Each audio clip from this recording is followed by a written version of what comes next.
యేసుక్రీస్తు నామంలో మీ అందరికి కూడా వందనాలండి.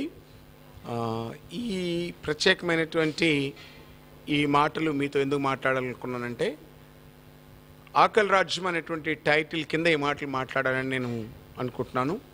ఈరోజు ఉదయకాలంలో దాదాపుగా 40 మంది కుటుంబాలను ఈరోజు క్రీస్తు సంఘము ఇక్కడ మీ అందరి సమక్షంలో సంఘం అంతా కలిసి ఆ కుటుంబాలను ఈ లాక్డౌన్ పీరియడ్లో 2.0 కింద ఫస్ట్ విడత సహాయం అందించాము.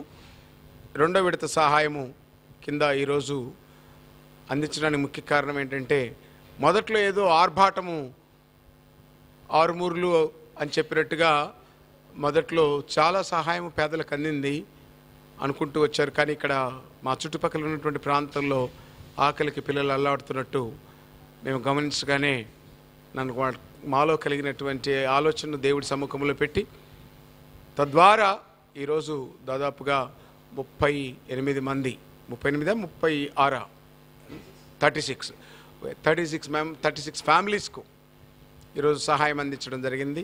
Ration as well as the కూరగాయలు, అదేవిధంగా ఉల్లిపాయలు, అదేవిధంగా మళ్ళీ క్యాష్.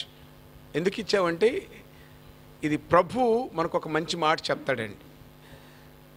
మొదటి యోహాను పత్రిక 4వ అధ్యాయంలో ఈ విధంగా ఉంటుంది. 4వ అధ్యాయంలో చదువుతాను చూడండి.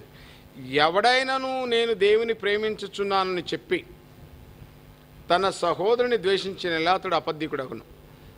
తాను చూచిన తన సహోదరుని ప్రేమింపని వాడు తాను చూడని దేవుని ఎలా ప్రేమింపగలడు? దేవుని ప్రేమించుచున్నవాడు తన సహోదరుని కూడా ప్రేమింపవలను. అర్థమవుతుందండి? సహోదరుడు అంటే క్రీస్తు యొక్క ప్రేమను ఎరిగినవాడు, క్రీస్తు రక్తంలో కడగబడినటువంటి వాడు. ఆకలితో ఉన్నప్పుడు నువ్వు వెళ్ళు, చలి కాచుకోనికి వస్త్రము లేకపోతే నువ్వు వెళ్ళు, ప్రార్థన చేసుకో, దేవుడు ఇస్తాడు అని ఇలా చెప్పడం కాదండి. సంఘం యొక్క బాధ్యతను గుర్తిరిగి ముందుకెళ్లాల్సిందే. సరే, ఆ సబ్జెక్టు మాట్లాడుకోవడానికి చిన్న ప్రార్థన చేసుకుందాం. పరిశుద్ధమైన తండ్రి, ఆకలి రాజ్యము అనేటువంటి ఈ మాటలు మాట్లాడుచుండగా దేవా, మీరు ఒక్కసారి మీ కృప నా మీద ఉంచండి. ఇది మీ మహిమార్థమై అనేకులు ఇది చూసి ఇన్స్పైర్ అవుటకు సహాయం దయచేయమని, మమ్మల్ని ఆశీర్వదించమని, మీ ఆత్మ సహాయమును నడిపింపుగా దయచేయమని, మీరు హెచ్చవలసి ఉంది, మేము తగ్గవలసి ఉన్నది. సకల ఘనత మహిమ ప్రభావం మీకు ఆరోపిస్తూ యేసు నామములో అడుగుతున్నాము తండ్రి, ఆమేన్. ప్రియులారా, చెప్పబడినటువంటి మాటను బట్టి ఆకలి అనేటువంటిది మానవుడికి కలుగుతుందని దేవుడికి ముందే తెలుసు. అందుకే ఏదెను తోటలో 3 రకాల వృక్షాలు వేసాడు. ఒకటి జీవవృక్ష ఫలము, రెండవది మంచి చెడు తెలివినిచ్చే వృక్ష ఫలము,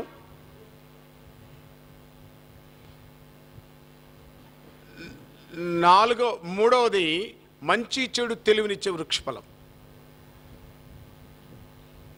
సో ఇందులో జీవవృక్ష ఫలము అనేటువంటిది, మంచి చెడు తెలివినిచ్చే వృక్ష ఫలము ఆహారమునకు పనికి వచ్చేది. ప్రభు ఆజ్ఞ ఇచ్చినప్పుడు మంచి చెడు తెలివినిచ్చేటువంటి వృక్ష ఫలాన్ని తినొద్దన్నాడు. ఎందుకన్నాడు అంటే, దేవుని మీద ఆనుకునేటువంటి వాడు మంచిని చెడు వివేచించడు. God will take care of everything అనుకుంటాడు. కానీ నేటి మానవ సమాజము ఇది చేస్తే ఏమవుతుంది, అది చేస్తే ఏమవుతుంది అని వివేచన, ఆలోచన అనేటువంటిది ఎలా కలిగిందంటే, కేవలము ఆ మంచి చెడు వృక్షఫలం తినటం వలన. అయితే ప్రభు అన్నాడు, అది తింటే ఖచ్చితంగా చస్తావు అన్నాడు. ఆ తోటలో ఆహారమునకు పనికి వచ్చేటువంటి వృక్ష ఫలమును కూడా పెట్టాడు. అది మనం ప్రకటన గ్రంథంలో చూస్తే మనకు బాగా కనపడుతుంది ఏదేని తోట యొక్క సారూప్యం అంతా. దేవుడు తన రాజ్యములో ఏదియు మానవుడికి కొదవగా ఉంచలేదు, అన్నీ సంపూర్ణంగా ఇచ్చాడు. బట్ మానవుడు స్వయం కృతాపరాధన వల్ల అవ్వ చేసినటువంటి ఆ కార్యము, సర్పము కుయుక్తి చేత అవ్వను మోసపరిచింది. కుయుక్తి చేత దేవుని పోలికలో ఉన్న మనము అవ్వను చూడండి ఎలా బోల్తో కొట్టించిందో. మీరు ఇవి తినుదినమున దేవదూత వలె ఉంటారు. దేవుడు గొప్పడా, దేవదూతలు గొప్పదా? మానవుడు దేవుని పోలిక అన్న సంగతే మర్చిపోయింది. మనిషిని బురుడి కొట్టిస్తారు, బురుడిగాళ్ళు. అవునండి, ఈ బురుడిగాళ్ళు వాళ్ళ గురిగింజల కింద ఉన్నటువంటి సంగతి మర్చిపోయి ఎదుటి వాళ్ళను పల్టీలు చేసేస్తారు. అలాంటి వాడు సాతాను, ఘట సర్పము పోలిక. కాబట్టి మీరు ఎవరు ఎదుటి వాళ్ళను బురుడీలు కొట్టేయకండి. అర్థమవుతుందా? సో ఎప్పుడైతే నువ్వు బురుడీలు కొట్టించాలని చూస్తావో దాని యొక్క పర్యావసానం ఏంటో తెలుసా? పతనమైపోవడమే. పతనమైపోవడమే. అందులో భాగంగానే ఇక్కడ చూసినప్పుడు మనిషి ఎప్పుడైతే పాపము చేసి బయటకు వచ్చేసాడో, తోలివేయబడ్డాడో ఏదైనా తోట నుండి, వాడి ఆహారము నిమిత్తమై వాడు కష్టపడాలి. భూమి గచ్చ పొదలు, మొల్ల పొదలు ఇస్తుంది. నీవు భూమి నుండి తీయబడ్డావు, మట్టి నుండి తీయబడ్డావు, తిరిగి మళ్ళా మన్నైపోతావు. ఈ మధ్యలో నువ్వు కష్టపడాలి. కరువు, బాధ, ఆకలి. ఈ ప్రపంచంలో మనిషి తట్టుకోలేనిటివి రెండే రెండు. ఒకటి ఆకలి, రెండవది ఆశ. వీటికి అంతం లేదు. నేను చెబుతూ వచ్చాను అనేక సార్లు. ఒక్కొక్క మనిషి రోజుకు పావు కిలో నేను బియ్యం తీసుకున్నా, ఒక హాఫ్ కిలో తిన్నా, కొంతమంది ఒక కిలో తింటారు, సన్నగా ఉంటారు, పీనుగుల లెక్క. కానీ తింటే మాత్రం దయ్యాల లెక్క తింటారు, ఎంత తినేస్తారు. కొన్ని లారీలు బియ్యం తినేసి ఉంటాం ఇప్పటి వరకు. పుట్టినప్పటి నుండి బియ్యం తిన్నాం, కందిపప్పు, గొర్రెలు, బర్రెలు, మేకలు, ఎడ్లు, ఏవి సరిపోయినాయి మనకు? అన్నీ తిన్నాం. తీరంది ఏందో తెలుసా? ఆకలి. మనిషికి తీరని రెండు దుర్మార్గమైనటువంటివి. ఇందులో పాపి పేట్కా సవాలే జీనేక. బట్ దేవుడు ఎంత కనికరా స్వరూపుడు. ఆయన తన ప్రజలకు ఆకలి బాధ తట్టుకోలేక నెహెమ్యా గ్రంథంలో ఉంటుంది, 40 సంవత్సరములు మీరు అరణ్యములో ఉన్నప్పుడు మీరు ఏమైనా సరే మీ కాళ్ళు వాయలేదు, మీ బట్టలు నలిగిపోలేదు. కానీ ఇక్కడ ఆ మాట చదువుతాను మీకోసం.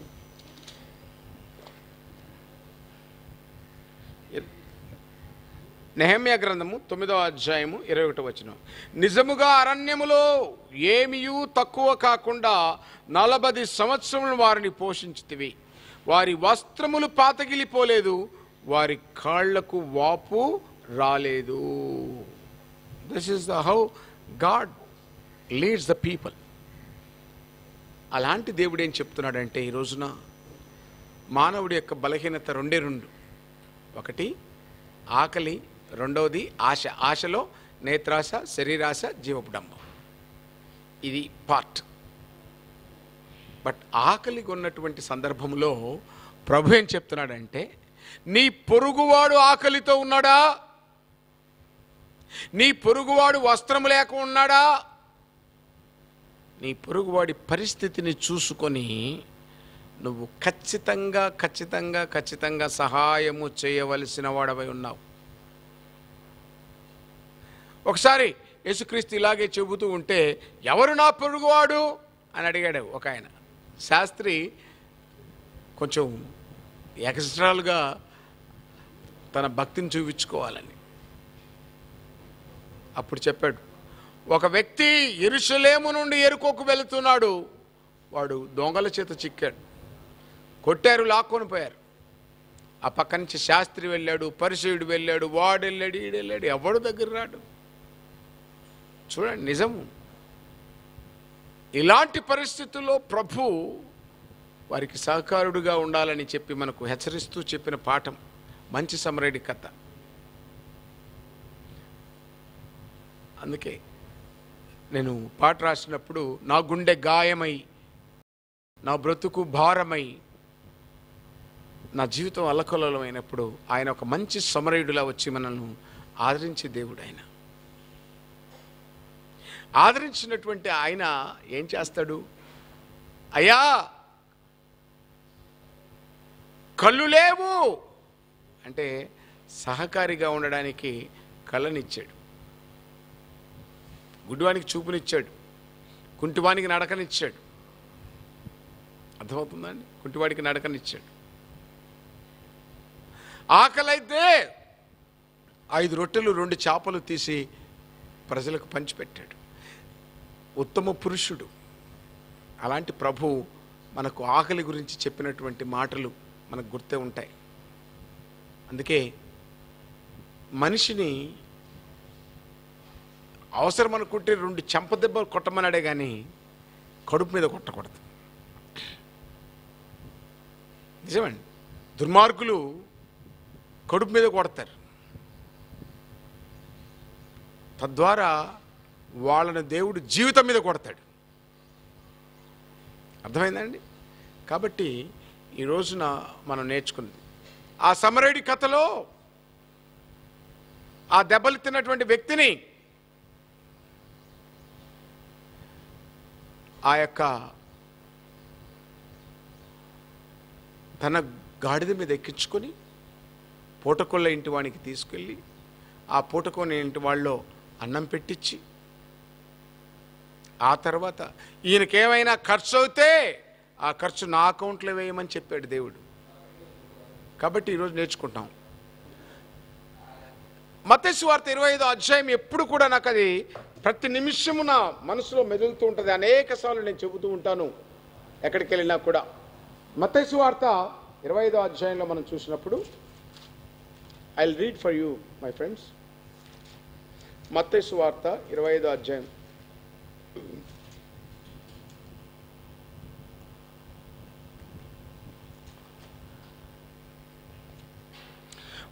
తన మహిమతో మనుష్య కుమారుడు వచ్చినప్పుడు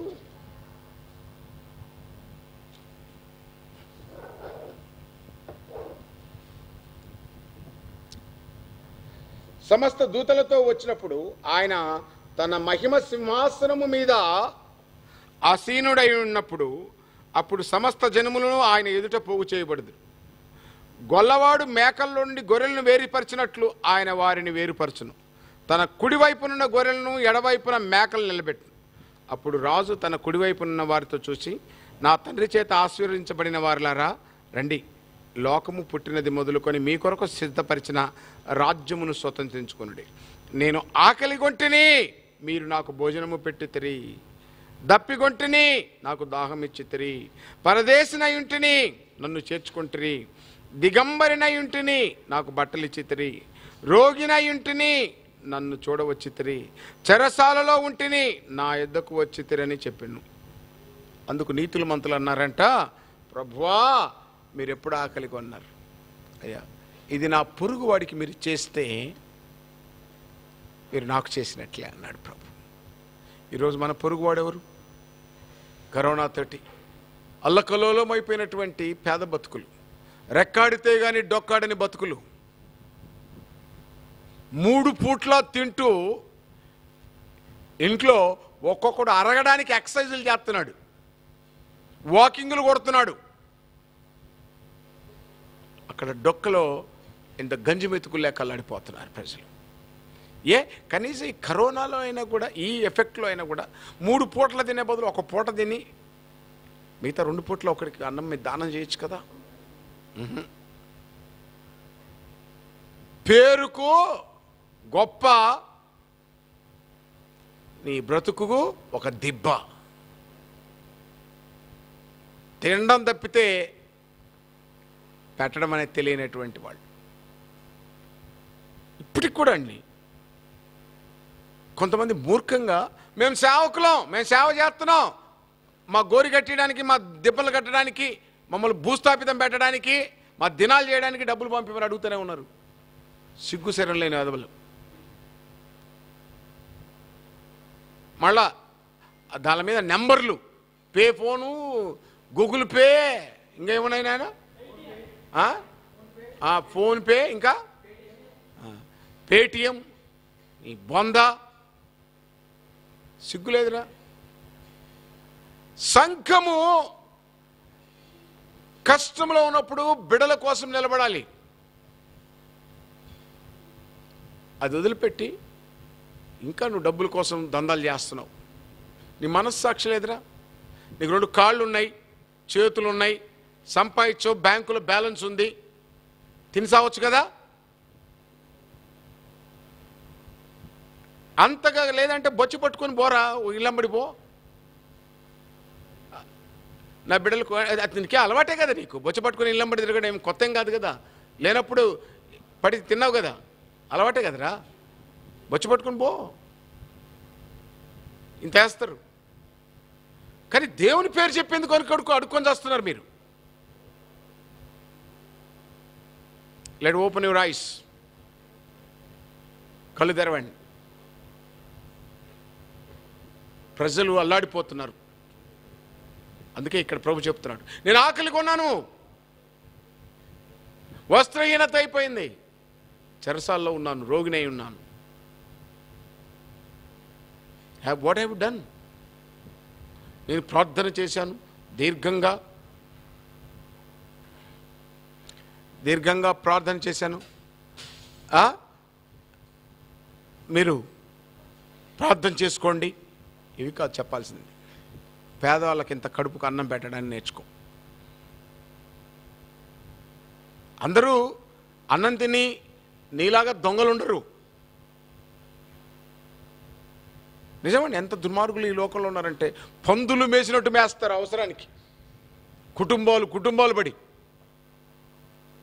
సిగ్గు శరం కూడా ఉండదు. కానీ ఈరోజు పేదలకి ఇంత అన్నం పెట్టేటప్పటికల్లా, అమ్మో మా బ్యాంకు బ్యాలెన్స్ అయిపోతే, నేను తిడుతున్నానని మీరు అనుకోకండి. భాష బాగలేదు, ఆయన తిడతాడు. తిట్టడమా, కనీసం బుద్ధి వస్తుందని మీకు. అది వచ్చేదైతే ఎప్పుడో వచ్చేది. నక్కకు బుద్ధి రాదు, కుక్కకు వంకర తోకర మానదు. కుక్క తోక వంకర మానదు. అది చెప్తారే, గొట్ట మీసి కట్టినా కూడా సంవత్సరం అది పెగ్గానే మళ్ళీ వచ్చింది. మారండి. తప్పులు చేయొచ్చు, కానీ తప్పించుకొని తిరగకూడదు. ఒప్పుకోవాలి. అతిక్రమములు దాచిపెట్టువాడు వర్ధిల్లడు. వాటిని ఒప్పుకోవాలి, విడిచిపెట్టాలి. అయిపోయింది. కాబట్టి ఈరోజు చెప్తున్నా, మానవ సమాజము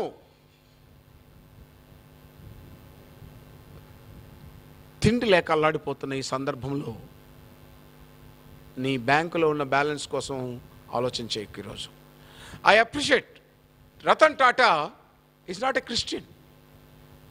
1500 కోట్లు ఆయన మొత్తం ఆస్తి 6000 కోట్లు అయితే ఆయన 1500 కోట్లు గవర్నమెంట్కి ఇచ్చాడండి. ఒక విలేకరు అడిగాడు, అయ్యా 1500 కోట్లు ఎలా ఇచ్చావు? ఇవాళ రేపు 200 రూపాయలు ఓడేడో చెప్తున్నాడు నాకు మొన్న. ఉల్లిపాయల ప్యాకెట్ అంట, ఉల్లిపాయల ప్యాకెట్ అదేదో వేసి ఇచ్చిండంట. తిప్పి కొడితే, అన్ని తిప్పి కొడితే 50 రూపాయలు, ఒక్కోడికి 30 రూపాయలు. దాన్ని చేసి కూడా వాడు ఇంకా దరిద్రులు 2 అరటిపండ్లు ఇచ్చి వాడు ఫోటో తీసుకొని వేస్తున్నాడు. వాడు 1500 కోట్లు ఇచ్చినటువంటి రతన్ టాటా ఏమన్నాడంటే, నా దేశమునకు అవసరమైతే ఆ మిగిలిన డబ్బు కూడా ఇచ్చేస్తాను. నా దేశము, నా ప్రజలు ఆకలితో ఉంటే నేను ఎలా పడుకుంటాను? సేమ్ డైలాగ్ ఈరోజు చెప్తున్నాను. అందుకే 1.0లో సహాయం చేసాం, 2.0లో సహాయం చేసాం, 3.0లో కూడా సహాయం చేస్తాం. ఊపిరి ఉన్నంత వరకు ప్రజలకు సహాయం చేస్తాం. అర్థమవుతుందండి? కాబట్టి నేడు ఆకలి అనేటువంటిది మానము మర్యాద ఏమీ ఉంచలేదండి. ప్రాణం విలవిల్లాడి చేస్తుంది. ఆకలికి తట్టుకోలేక వ్యభిచారం చేసిన వాళ్ళు, ఆకలికి తట్టుకోలేక దొంగతనం చేసినటువంటి వాళ్ళు, ఆకలికి తట్టుకోలేక మర్డర్ చేసిన వాళ్ళు. అర్థమవుతుందండి? ఆకలి సమస్తమైన దుర్మార్గానికి మూల కారణమైపోద్ది. అట్టి ఆకలిని ఇంత అన్నం పెట్టి తీర్చండ్రా అంటే మా గూగుల్ పేకు డబ్బులు పంపి ఇదిగో మా ఫోన్ నెంబర్ రాస్తున్నాం. ఎన్నాళ్ళు అందుకేరా ఎవడు ఏది విత్తుతాడో అది కోస్తాడు. అర్థమైందా? నువ్వు ఏది విత్తావో అదే కోస్తావు. అందుకే అన్ని పోగొట్టుకొని మళ్ళీ రోడ్డు మీదకి వచ్చేస్తారు. అవునండి, చూశాను, చాలామంది చూశాను. దుర్మార్గం చేసినోడు కొంపలు అమ్ముకొని అన్ని అమ్ముకొని దిక్కు లేకుండా రోడ్డు మీదకు రావడమే. ఏముండదు. ఏముందిరా బతుకు ఈరోజు?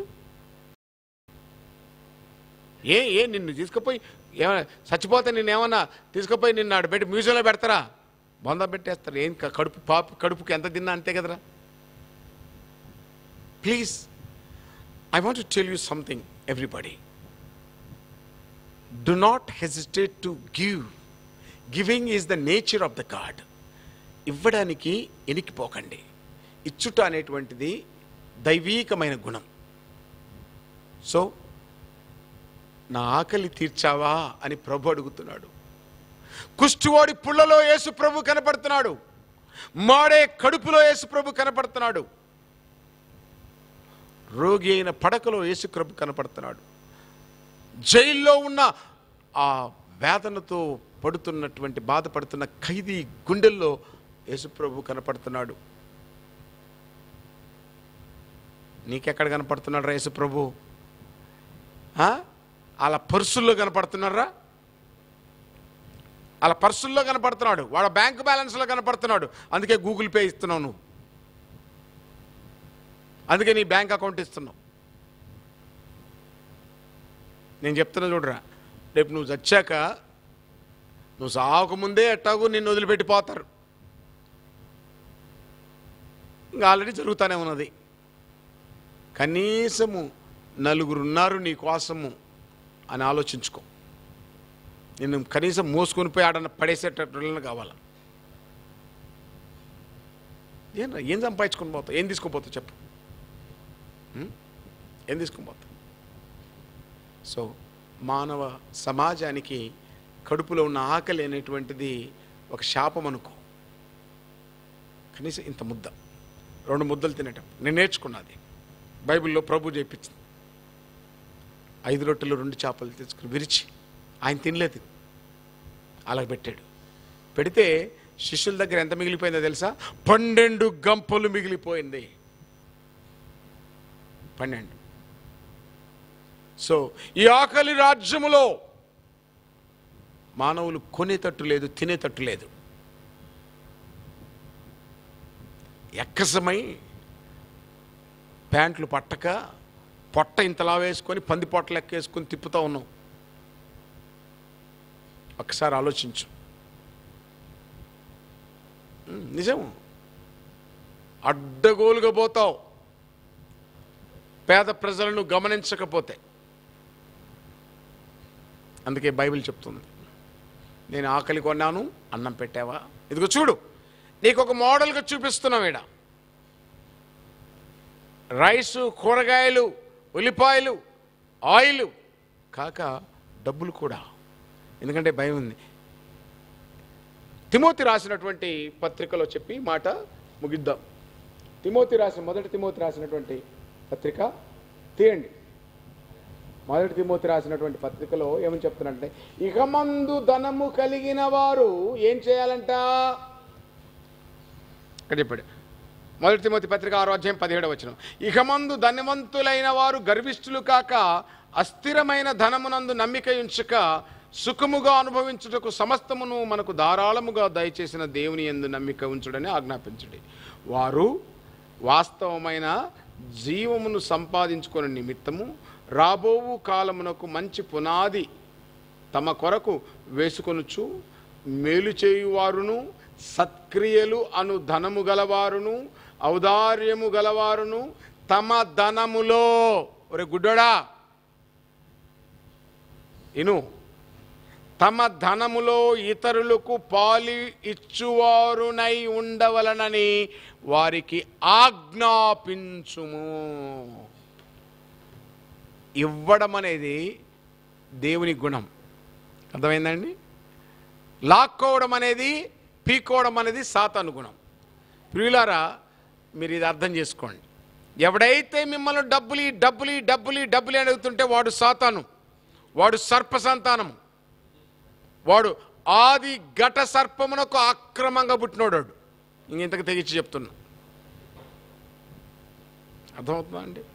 ఏ రోజున్న యేసుక్రీస్తు మెసేజ్లో మాకు డబ్బులు ఏంటని అడిగాడండి? డబ్బులు ఏంటని అడిగాడా? ఆయన వర్తమానం చెప్తూ వెళ్తుంటే ధనవంతులైనటువంటి వారు ఆయన పరిచర్యకు సహాయం చేశారు. కాబట్టి మీరు అర్థం చేసుకొని నేటి ఉన్నటువంటి పరిస్థితిలో ఆకలితో చచ్చిపోతున్నటువంటి వారిని, ఆకలితో బాధపడుతున్నటువంటి వారిని ఆదుకోమని చెప్పి విజ్ఞప్తి చేస్తూ, ఇదిగో మేము చెప్పడమే కాదు చేస్తున్నాము అని ఈ వీడియో క్లిప్ను అటాచ్ చేస్తున్నాం. ఈరోజు దాస్ గారు, బ్రదర్ గారు, అదేవిధంగా మా హరి బ్రదర్ గారు, మా బిడ్డ కిరణ్, అదేవిధంగా ఐసిఐసి బ్యాంక్ ఎంప్లాయీ ఏం పేరు, ఆయన పేరు జయప్రకాష్, ఏం పేరు నాన్న మీది, జయప్రకాష్ గారు, అలాగే వీళ్ళందరూ కూడా పోగుపడి ఇంకా సహకారులు. వాళ్ళు మాటలతో చేయలేదండి బాబు, పెదాలతో మాట్లాడలేదు, సహాయము చేశారు. కాబట్టి చెప్తున్నా మీకు, నా వంతు అంతో ఇంతో ఒక్క తీసిలో జోబులో నుంచి నీ బ్యాంకు బ్యాలెన్స్ నుంచి ఒక 10,000 తీసి ఖర్చు పెట్టలేవురా? లక్షలు బ్యాంకులో పెట్టుకున్నవే, లక్షలు వస్తుందని చెప్తున్నారే, ఏం 10 రూపాయలు తీసి పేదవాళ్ళకి పెట్టలేవా? మీరు ఇస్తే కదా మేము పెట్టేదంట. ఇచ్చారా బాబు? ఇచ్చారు. కాబట్టి ఆకలికి, ఇందులో నేను ఇందాక చెప్పనే పాపి पेट का सवाल है, भूखे पेट से, भूखमारी से लोग मर रहे हैं. People are dying with hunger.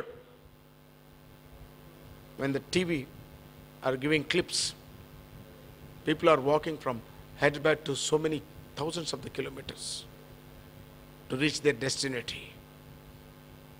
They don't know, they don't have money. ఎవరు అన్నం లేదు, ఏం లేదు, వెళ్తున్నారు. ఎంత అన్నం. సో మహాకవి శ్రీశ్రీ ఒక మాట పేశాడు, ఈ లోకంలో అన్నిటికంటే దుస్థితి ఏంటంటేనంట ఆకలిని భరించడం. అందుకే మీ చుట్టుపక్కల ఉన్నటువంటి మనమందరం కూడా ఇక ఇంతవరకు నేను అన్న యదవలను వదిలిపెట్టేసేద్దాం. సంఘములో ఉన్నటువంటి ప్రజలారా, మీ చుట్టుపక్కల ఉన్నటువంటి వాళ్ళను పరిశీలన చేయండి. గుడిసెల దగ్గరికి వెళ్ళండి, రోడ్లలో పడుకునే వాళ్ళ దగ్గరికి వెళ్ళండి. ఎక్కడ పేదోడు కనపడి ఆకలితో అల్లాడిపోతుంటే అక్కడ మీ సహాయాన్ని అందించండి. దేవుడు మిమ్మల్ని బహుగా దీవించును గాక. ఆమెన్.